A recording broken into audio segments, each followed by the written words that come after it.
Bismillahirrahmanirrahim. Assalamualaikum warahmatullahi wabarakatuh. Apa kabar anak-anak Umi semuanya? Umi harap kalian semua dalam keadaan sehat dan semangat di pertemuan kita kali ini.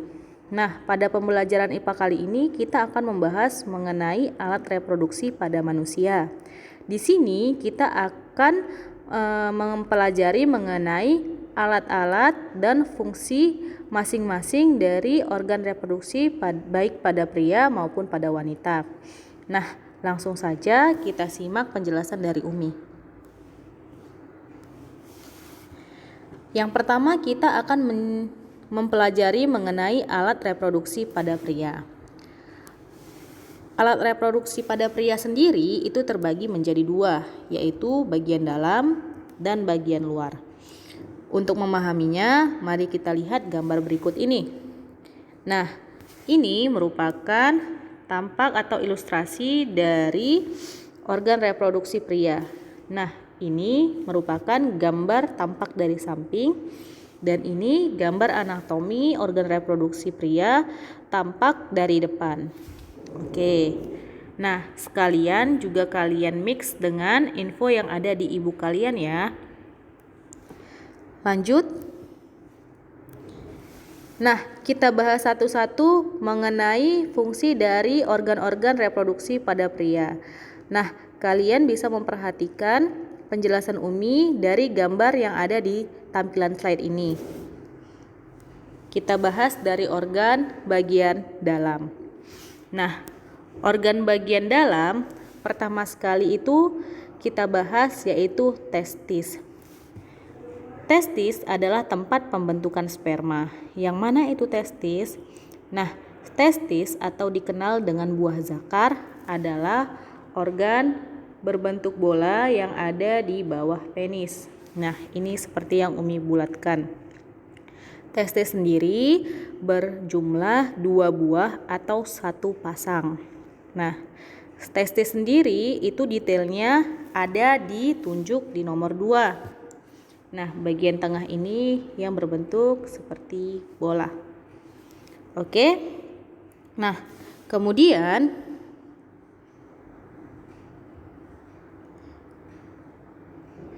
testis ini dibungkus oleh yang namanya skrotum. Nah, jadi testis ini kan di bagian dalam tubuh kan. Testis ini dibungkus oleh semacam kulit, nama kulitnya itu yaitu skrotum. Skrotum ditunjukkan oleh nomor 1. Nah, ini dia. Digambar di nomor 1. Perhatikan ya, Nak, gambarnya. Nah, kemudian testis sendiri berfungsi sebagai tempat pembentukan sperma. Nah, proses pembentukan sperma sendiri itu disebut dengan spermatogenesis. Seperti yang kita tahu, sperma merupakan sel kelamin yang akan membelah secara meiosis. Bisa ya, Nak? Kita lanjut. Yang kedua adalah epididymis, yaitu tempat pematangan sperma. Epididymis sendiri ditunjukkan oleh nomor 3. Nah, epididymis ini dia saluran yang bentuknya itu meliuk-liuk dan menempel di testis. Nah, ini testis, ini dia testis, ini dia epididymis. Nah, yang ini yang Umi coret itu adalah epididymis. Yang ini merupakan epididymis. Nah, di epididymis ini sperma dimatangkan. Oke, Nak? Kemudian lanjut ke saluran yang kedua, yaitu namanya vas deferens. Vas deferens adalah saluran keluarnya sperma dari epididymis. Jadi sperma yang udah matang akan dikeluarkan melalui vas deferens. Vas deferens sendiri ditunjukkan oleh nomor 4. Nah, jadi ketika Umi tandai di sini. Oke.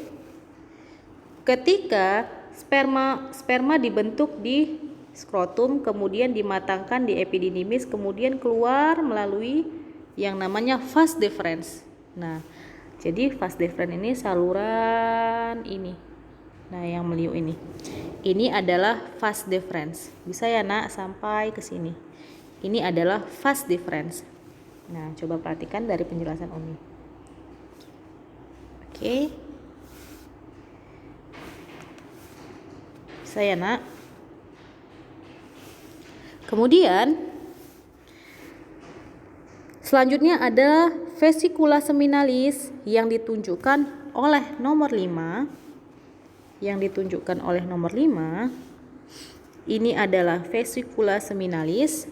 Kemudian ada kelenjar prostat. Yang mana sih kelenjar prostat itu yang ditunjukkan oleh nomor 6 dan 7? Ini dia.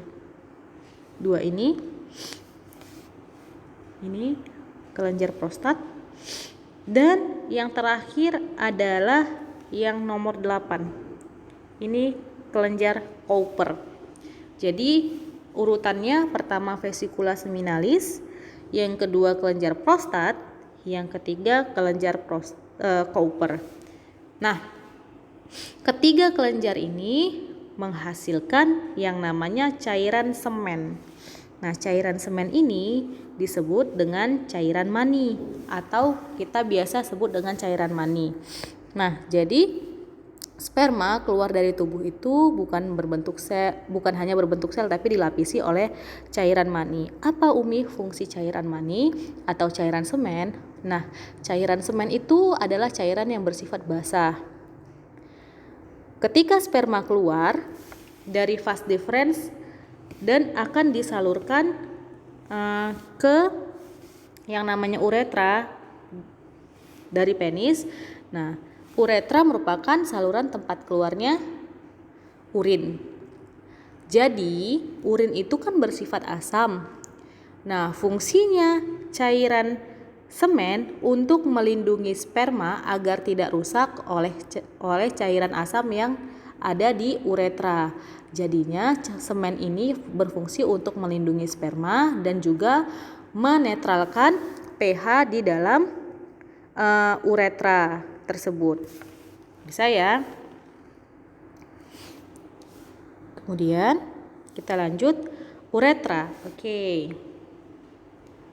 Nah, uretra merupakan saluran akhir keluarnya sperma, ditunjukkan oleh nomor 9. Oke, jadi di sini Umi tandai ya nak, kayak warna yang berbeda. Sperma dibentuk di testis ya kan nak. Kemudian dimatangkan di epididymis. Nih di sini di epididymis. Nah, dari epididymis ketika sperma udah matang, kemudian akan disalurkan ke dari vas deferens. Oke, melewati kelenjar semen, yaitu melewati vesicula seminalis, melewati yang namanya kelenjar prostat, melewati yang namanya kelenjar Cowper. Ya karena untuk melindungi sperma dari cairan asam. Nah, ketika dia sampai di udah dilapisi oleh cairan semen, dia akan dialirkan ke yang namanya uretra. Nah, inilah uretra yang warna merah Umi jelaskan ini. Dari sini sampai sini ialah uretra. Jadi, tempat saluran penyalurnya sperma sama dengan salurannya urin, ya kan, yaitu di uretra. Tapi dibentuknya di organ yang berbeda. Bisa ya nak? Sehingga uretra merupakan saluran akhir keluarnya sperma yang ditunjukkan oleh nomor 9 ini yang warnanya merah. Kemudian, nah, ada penis. Penis merupakan alat penyalur sperma atau sebagai alat kopulasi. Yang mana penis ini dia? Ya karena nah, jadi yang warnanya seperti ini, seperti skrotum, warna tabelnya seperti skrotum dan penis, ini merupakan alat reproduksi pria bagian luar. Nah, artinya dia terdapat di luar tubuh, yang bisa diamati di luar tubuh, ya karena yaitu si skrotum dan si penis. Selebihnya seperti testis, epididymis, vas deferens, vesicula seminalis, kelenjar prostat, Cowper, uretra merupakan alat reproduksi pria bagian dalam. Oke, bisa ya nak. Nah, secara tampak depan, nah seperti gambar sebelah sini. Nah, berarti ini merupakan testis, ini merupakan epididymis, ya kan? Ini juga epididymis. Keluar dari epididymis ini apa? Vas deferens, ya kan? Masuk ke vesicula seminalis, masuk ke kelenjar prostat. Nah, kelenjar prostat ini yang ini nak. Nah, seperti donat. Nah, ini dia. Kelenjar prostat, kemudian masuk ke nomor 8 ini kelenjar Cowper, keluar melalui uretra, keluar melalui uretra. Bisa ya nak? Nah, oke, kita lanjut ke pembahasan yang selanjutnya. Oke, bahasan selanjutnya yaitu mengenai alat reproduksi pada wanita. Alat reproduksi pada wanita sendiri juga terbagi menjadi dua, yaitu bagian dalam dan bagian luar. Nah, untuk mengamatinya kita lihat gambar berikut ini. Nah, ini merupakan organ reproduksi wanita yang tampak dari samping. Ini tampak dari depan. Nah, bisa kita lihat ini merupakan organ reproduksi wanita yang mana letaknya ada di belakang kandung kemih. Bisa ya nak? Nah, ini kandung kemih, ini dari sini ke sini. Ini merupakan organ reproduksi wanita. Sedangkan ini adalah gambar tampak dari depan. Oke, untuk memahaminya lebih dalam kita lihat penjelasan berikut ini. Nah, ini gambarnya. Kita bahas dari organ bagian dalam dulu ya nak. Oke, nah yang pertama yaitu ada si yang namanya ovarium. Apa itu ovarium? Ovarium merupakan tempat penghasil ovum atau sel telur. Ditunjukkan oleh gambar M. Ini gambar M ya. Nah, ovum sendiri bentuknya bulat, ya kan, bulat sama seperti testis tadi, dan dia jumlahnya juga satu pasang atau dua buah. Ada di rongga pinggul wanita bagian kiri dan kanan. Nah, jadi ovarium sendiri ini merupakan tempat penghasil ovum atau sel telur yang berjumlah 2 buah. Oke. Nah, proses pembentukan ovum sendiri disebut dengan oogenesis. Sama seperti tempat pembentukan sperma, prosesnya disebut spermatogenesis, sedangkan proses pembentukan ovum disebut oogenesis. Nah, yang kedua ada namanya infundibulum atau penangkap ovum yang telah matang, ditunjukkan oleh gambar K. Gambar K yang mana ini ya nak? Sebenarnya ini gambar K. Nah, ini gambar K, ini gambar K. Nah, jadi infundibulum ini sendiri, Umi tandai dengan warna biru. Infundibulum itu yang ini nak, yang seperti tangan. Nah, seperti tangan melekat pada ovum. Nah, fungsinya untuk menangkap ovum yang telah matang. Nah, jadi nanti ovum di sini misalnya bulan ini yang menghasilkan ovum itu yang bagian sebelah kanan, misalnya bagian sebelah sini. Nah, ketika ovumnya telah matang, dia akan keluar dari sini, kemudian ditangkap oleh si infundibulum. Nah, jadi infundibulum itu bentuknya seperti tangan. Oke.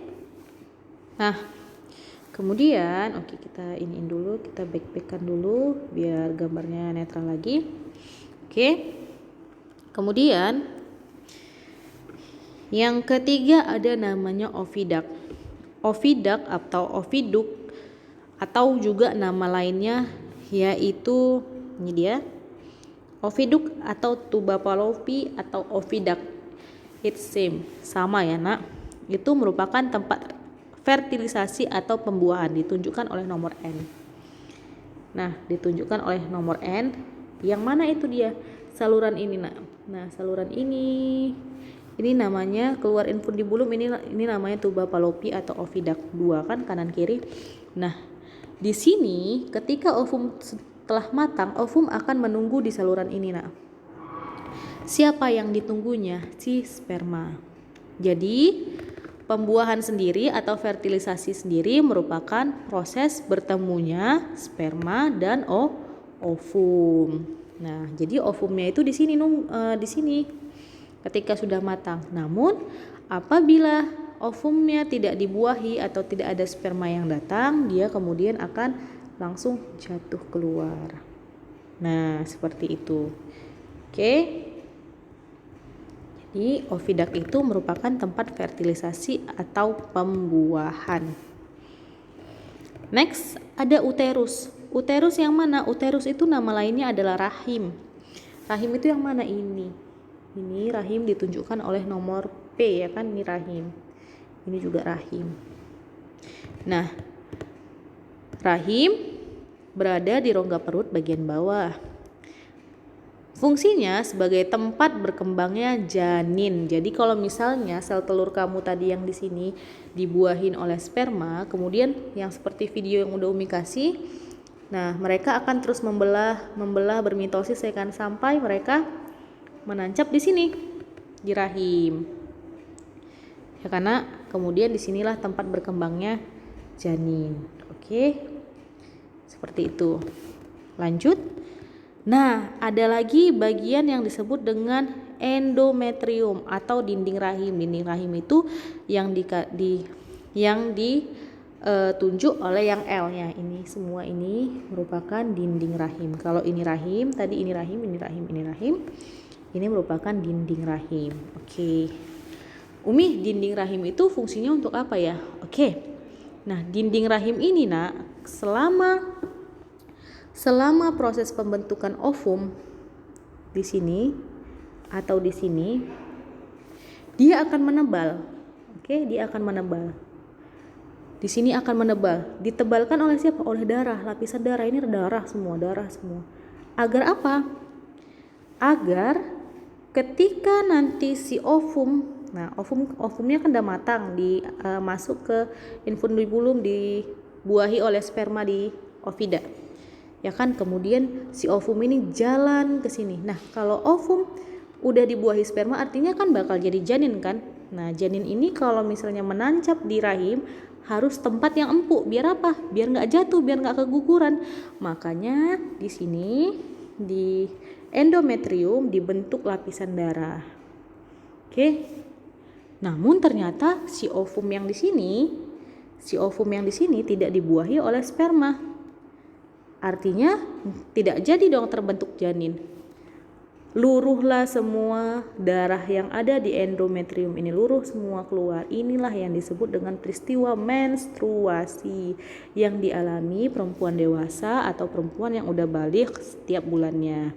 Nah, jadi untuk informasi bahwa setiap bulannya ovarium kita menghasilkan ovum itu bergantian. Jadi sebelah kanan bulan pertama, ini bulan kedua. Kemudian ini bulan ketiga, bulan keempat, bulan kelima, keenam, ketujuh, kedelapan, kesembilan, kesepuluh, kesebelas, 12, balik lagi. Nah, seperti itu. Namun ada kalanya ketika seorang wanita itu merasa stres atau ketakutan, nah bisa dalam sebulan dia mengeluarkan dua-dua ovumnya dari masing-masing ovariumnya. Itu tergantung kasus atau dari tubuh wanita itu masing-masing. Makanya tidak heran kalau wanita dalam keadaan menstruasi dia sering mengalami nyeri di pinggangnya atau di pinggulnya. Seperti itu. Bisa ya, Nak? Oke, kita backkan terlebih dahulu. Kita netralkan gambarnya. Oke. Nah, yang selanjutnya ada serviks. Mana serviks, Umi? Serviks itu ditunjukkan oleh gambar O. Nah, O itu yang mana? Yang ini. Ini rahim, ini serviks. Ya kan? Serviks merupakan leher rahim atau tempat keluarnya janin. Janin keluar di sini kalau dilahirkan lewati saluran ini. Kemudian Ini tadi Umi buat ini K ya nak, ini K, yang ini K, infundibulum, sorry. Maksud Umi seperti ini infundibulum, ini K. Oke. Nah, tempat keluar kirim itu serviks ya. Nah, seperti itu. Kemudian ada vagina. Vagina itu yang mana ini? Kita netralkan dulu gambarnya. Nah, ini yang Q ini. Nah, yang Q ini merupakan vagina, yaitu saluran yang menghubungkan leher rahim dengan lingkungan luar. Nah, lingkungan luar ya. Nah, vagina ini sendiri ditutupi oleh yang namanya labia mayor dan labia minor. Ini seperti bentuknya seperti bibir yang berfungsi untuk melindungi vagina. Nah, jadi ini sendiri kotaknya Umi buat warnanya putih, artinya ini merupakan organ reproduksi wanita bagian luar. Sedangkan ovarium, infundibulum, oviduk atau yang disebut dengan tuba fallopi, uterus, endometrium, serviks, dan vagina merupakan organ reproduksi wanita bagian dalam. Oke. Nah, sekian penjelasan dari Umi mengenai alat reproduksi pria dan wanita. Nah, selanjutnya kita akan diskusi di forum selanjutnya. Sekian, terima kasih. Wassalamualaikum warahmatullahi wabarakatuh.